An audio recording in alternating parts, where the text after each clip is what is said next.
Gears of War is one of the most popular third-person shooters of all time, if it's not the most popular, and for good reason. The series managed to revive the genre when it first came out in 2006, and it quickly became one of Microsoft's flagship franchises. But like with most big video game franchises, there's probably some things you didn't know. What is up, guys? Jimmy or Chaos, welcome to the Truth Series. This is where we dig a little deeper and try to find the truth about whatever the topic may be, and today it is all about the Gears of War franchise. So sit back for a few minutes and hopefully you find something informative with this video, because I know there are a lot of die-hard Gears fans out there. Let's get started.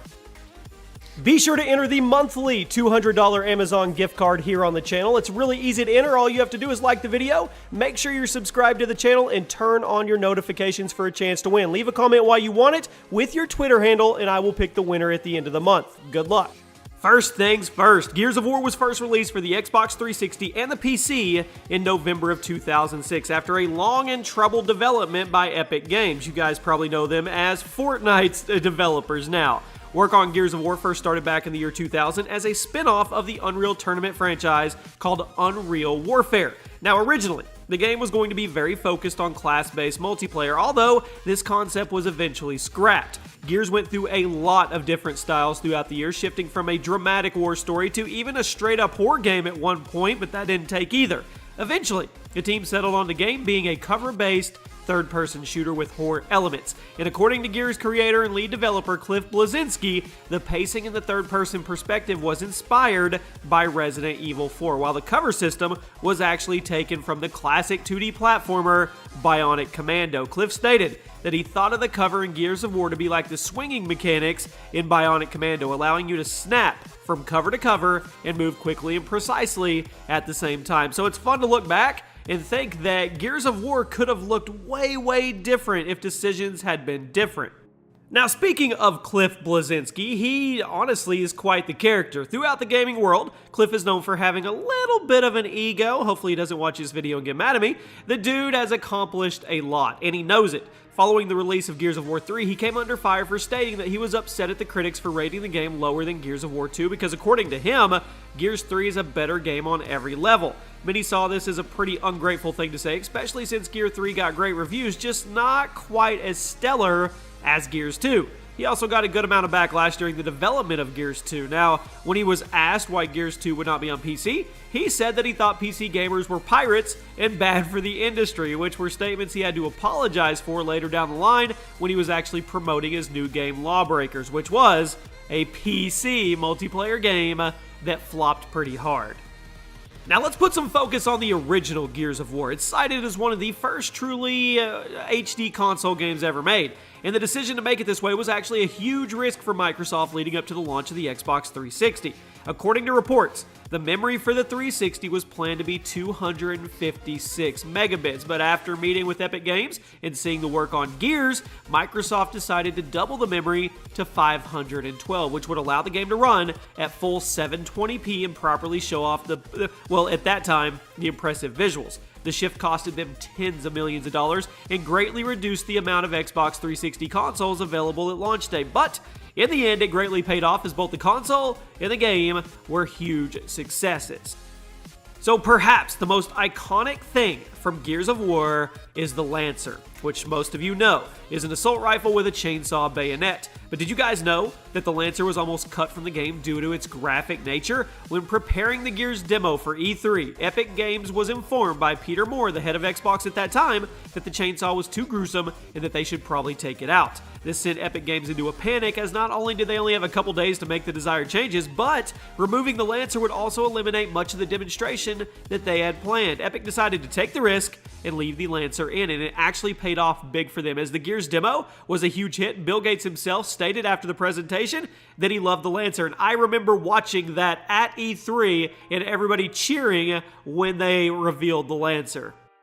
So the original Mad World trailer for Gears of War is widely regarded as one of the best trailers of all time, and it did a great job promoting the game, although Epic Games weren't the only ones who benefited from it.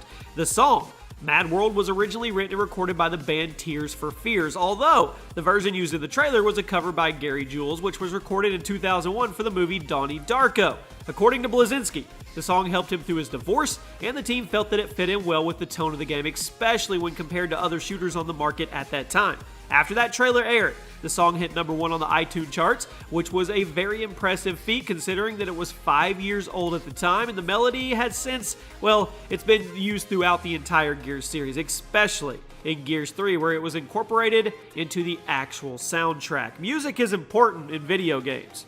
Okay, pop quiz. Who is the main enemy throughout the Gears of War franchise? You have 1 second. Comment. Let me know. Of course, it is the Locust, a mutated humanoid species that seek to eliminate all Homo sapiens.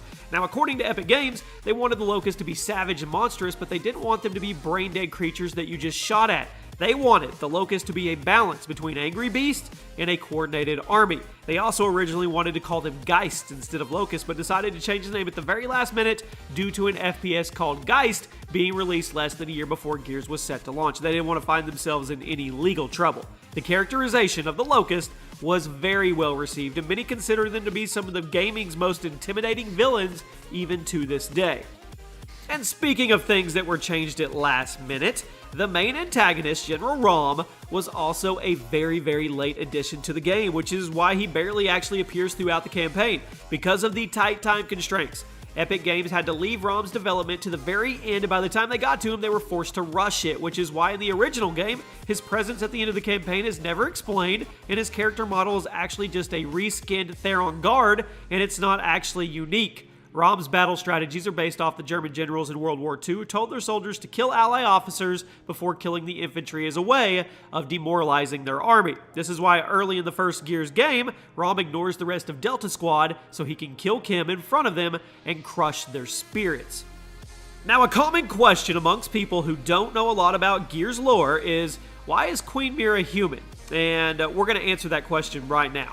In the Gears universe, long before the game started, there was a rush to mine a precious resource called emulsion. However, after discovering that the resource was actually toxic to humans, all those that were infected by it were forced by the government to live underground so they could all die off without infecting more people. Years later, after learning what the government did to all these people, a young woman named MYRRAH grew to hate humanity and eventually traveled underground to where the infected people were sent. After getting there, she found that the emulsion had mutated them into something that was no longer human. She appointed herself as their new queen and rallied their spirits and organized the scattered survivors into a new, strong species called the Locust, and of course they eventually attacked the surface, resulting in billions of deaths and the beginning of the Locust War. So, where did the Lambent come into all this? The Lambent are actually a direct descendant of the Locust. While the emulsion infections initially transformed humans into locusts, the evolution went one step further, turning a good portion of the locusts into even crazier creatures called the Lambent. In fact, that is the whole reason MYRRAH led the locusts to the planet's surface in the first place.